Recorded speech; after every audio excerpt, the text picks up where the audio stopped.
Assalamualaikum warahmatullahi wabarakatuh. Perkenalkan, nama saya Genta Ramadan, NIM 200170014.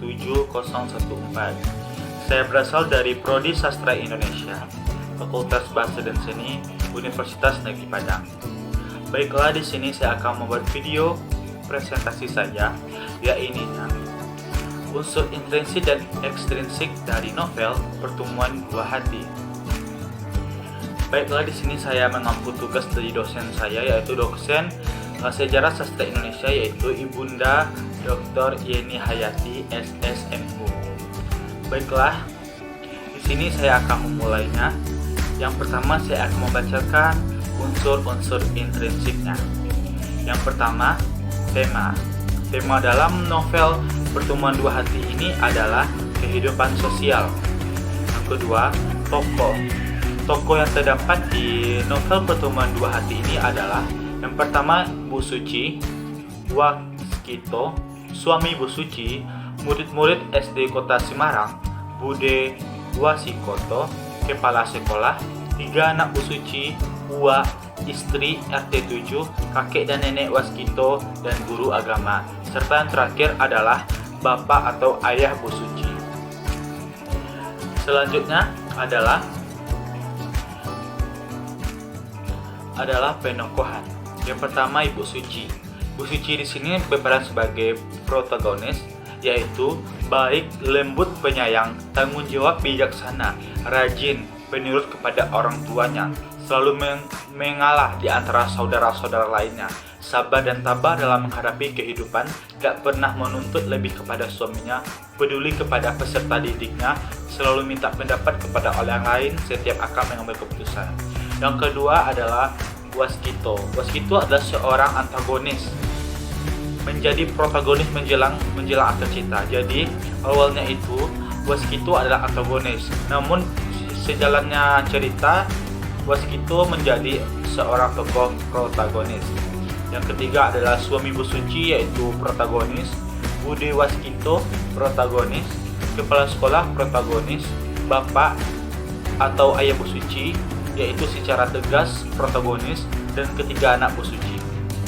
Baik, di sini saya akan menjelaskan protagonis adalah watak yang baik hati dalam cerita, sedangkan antagonis adalah watak yang jahat dari kebalikannya protagonis. Baiklah, di sini saya akan membacakan latar atau tempat kejadiannya adalah yang pertama di rumah Bu Suci, sekolah dasar di Kota Semarang, di rumah RT, rumah sakit Kota Purwodadi, di sepanjang jalan di rumah Bu Suci KSD. Waktu yang terdapat dalam novel ini adalah pada pagi, siang, sore, dan malam hari. Sedangkan suasananya adalah sabar, prihatin, kesal, dan di akhir ceritanya semuanya merasa senang. Yang kelima, saya akan membacakan alur. Alur yang pertama dilihat dari jalan ceritanya. Novel ini yang berjudul Pertemuan Dua Hati karya N. Hadini termasuk ke dalam alur campuran, di mana cerita dimulai dari masa dahulu sampai masa sekarang, namun kembali lagi kepada masa dahulu dan seterusnya. Yang kedua, alurnya adalah berdasarkan standar kehidupan berceritanya. Novel ini termasuk alur tertutup, sebab jalan ceritanya sudah ditentukan dengan jelas oleh pengarang dan tidak memberikan kesempatan kepada pembaca untuk menentukan bagaimana akhir cerita tersebut. Yang keenam, sudut pandang. Posisi atau letak pengarang dalam sebuah cerita yang dikarang atau disampaikan. Novel Pertemuan Dua Hati ini termasuk ke dalam sudut pandang orang pertama. Kenapa? Karena ini dapat dilihat dari cara pengarang menggunakan penyebutan tokoh utama aku sebagai akuan di dalam novel tersebut. Selnya adalah amanat. Amanat yang terdapat dalam cerita ini adalah: hendaklah kita bersabar dan tabah dalam menghadapi persoalan hidup, dan janganlah pernah menganggap remeh seseorang dan memandang hanya dari sisi buruknya saja. Dan kepada orang tua janganlah lupa akan memberikan pengajaran yang baik untuk anaknya. Dan yang terakhir dalam unsur intrinsik ini adalah gaya bahasa.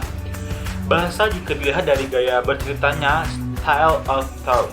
Novel ini termasuk kategori yang gaya bahasanya langsung. Pengarang menceritakan sendiri semua peristiwa-peristiwa terjadi, baik pada dirinya sendiri maupun orang lain di sekitarnya. Di dalam novel ini juga banyak dipakai kata yang merupakan kata-kata istimewa.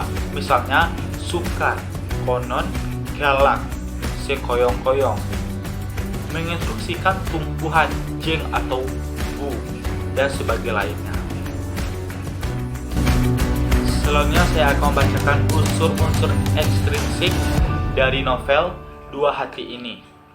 Maksud saya pertemuan dua hati. Yang pertama adalah latar belakang kehidupan pengarang.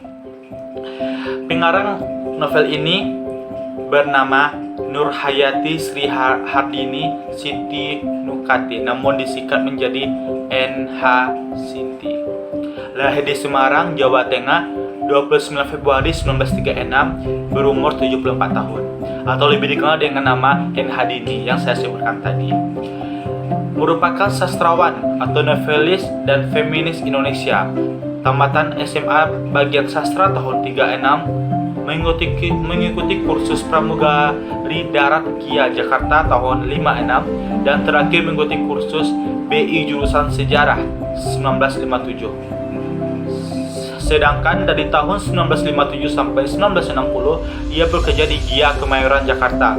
Setelah menikah dengan Yev Kovin, berturut-turut ia bermukim di Jepang, Prancis, Amerika.